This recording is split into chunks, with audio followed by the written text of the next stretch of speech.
The increase in social and political discontent over time has been far reaching for liberals and conservatives alike. A country that used to pride itself on cultural stability now watches it slip away with each succeeding news cycle. The temptation is to blame Donald Trump. Who else? But let's not.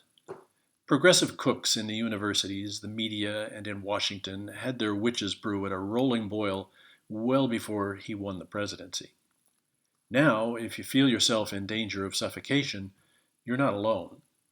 The vapors wafting from the liberal kitchen are indeed making it hard to breathe.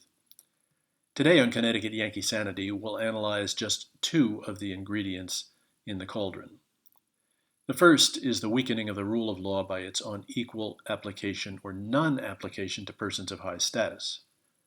During the second Obama administration and the first 3 years of the present one, we've descended into a two-tiered injustice system. That's really bad, because civilization depends on the law evenly applied. The social stability it provides must outweigh free rein for the privileged few. Otherwise, if I'm physically stronger than my neighbor and there's no law to stop me, I may tyrannize him, steal his possessions, make off with his wife. It's a sort of behavior we associate with Neanderthals or gorillas. But for an evolved species, namely ours, it's fatal. Fatal because inevitably someone even stronger comes along and tyrannizes me, steals from me, and makes off with my wife, plus the harem I acquired through my depredations. 400 years ago, Thomas Hobbes foresaw what that would lead to. Quote, "No arts, no letters, no society," he wrote, "and which is worst of all, continual fear and danger of violent death, and the life of man solitary, poor, nasty, brutish, and short." Unquote.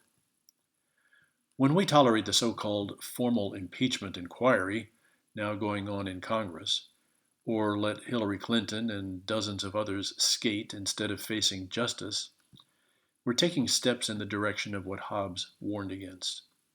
We move away from, not towards, a more civil society.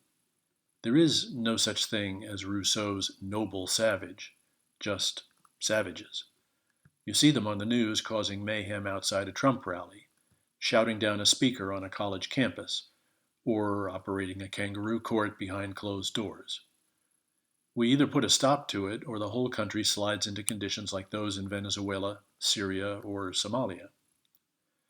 A second cause of our discontent is having to rationalize on a daily basis absurd alterations to the settled order of civilized life, which requires that everything be in its place according to well-established, mutually agreed upon cultural norms.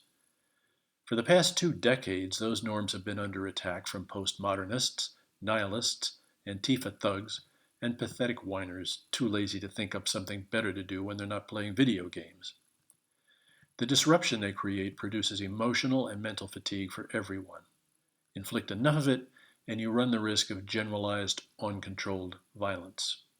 It's already being predicted in the form of right-wing pushback when Mr. Trump wins a second term and the left goes haywire again.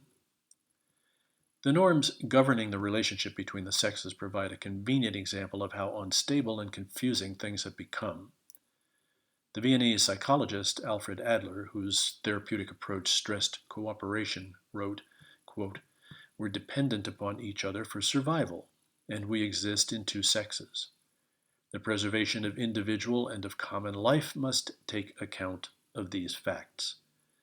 The problem of love and marriage belongs to it. No man or woman can escape giving an answer." Unquote. Pretty basic, huh?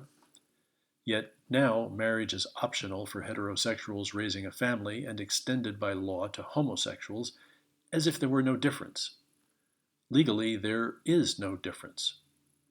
In another example, boys who feel like they're girls must be treated as such and let into women's restrooms. Dude, if you've got an X and a Y chromosome, you're a male. Deal with it, or consult a psychiatrist, although that option isn't what it used to be either.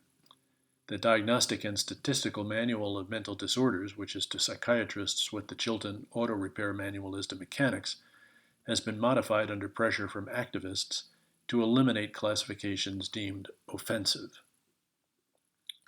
Finally, if you're a heterosexual male who responds in the normal way to the opposite sex, dating entails the risk of your being accused of rape, although women, so far at least, remain free to entice and then, on reflection, change their mind about how things went. They're no better off, though. They suffer from inferior social status. Because of their blatantly unfair dependence on men in the natural course of pregnancy, childbirth, and nurturing, they're condemned, the feminists tell us, to be the most pitiable of society's many victims. But speaking of victims, now women at least have the right to late-term abortions in 7 states and counting. Not sure? No rush to make up your mind. If the kid doesn't fit into your lifestyle or is the wrong sex, you can have him killed at birth. These are not easy concepts to embrace for anyone accustomed to decency. Neither is there much anecdotal evidence to support that they've made us happier or our society a better one. The real problem, we're told, is that conservatives are just resistant to change. Blockheads that we are, we refuse to accept the new progressive thinking. But change for its own sake, irrespective of consequences, is folly.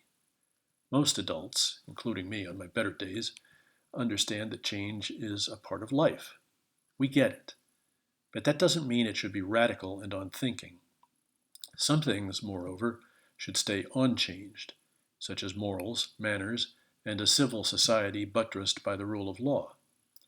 It takes a long time and a lot of effort to build a country like the United States, whatever its flaws. But in a few hours, a mob can inflict injury to others and millions of dollars of damage in a place like Berkeley, California, and commit the community to months and years of healing and rebuilding. Multiply that by hundreds of places like Berkeley, and the outlook darkens. Before taking the wrecking ball to what has been painstakingly built up, we need to ask ourselves what will replace it.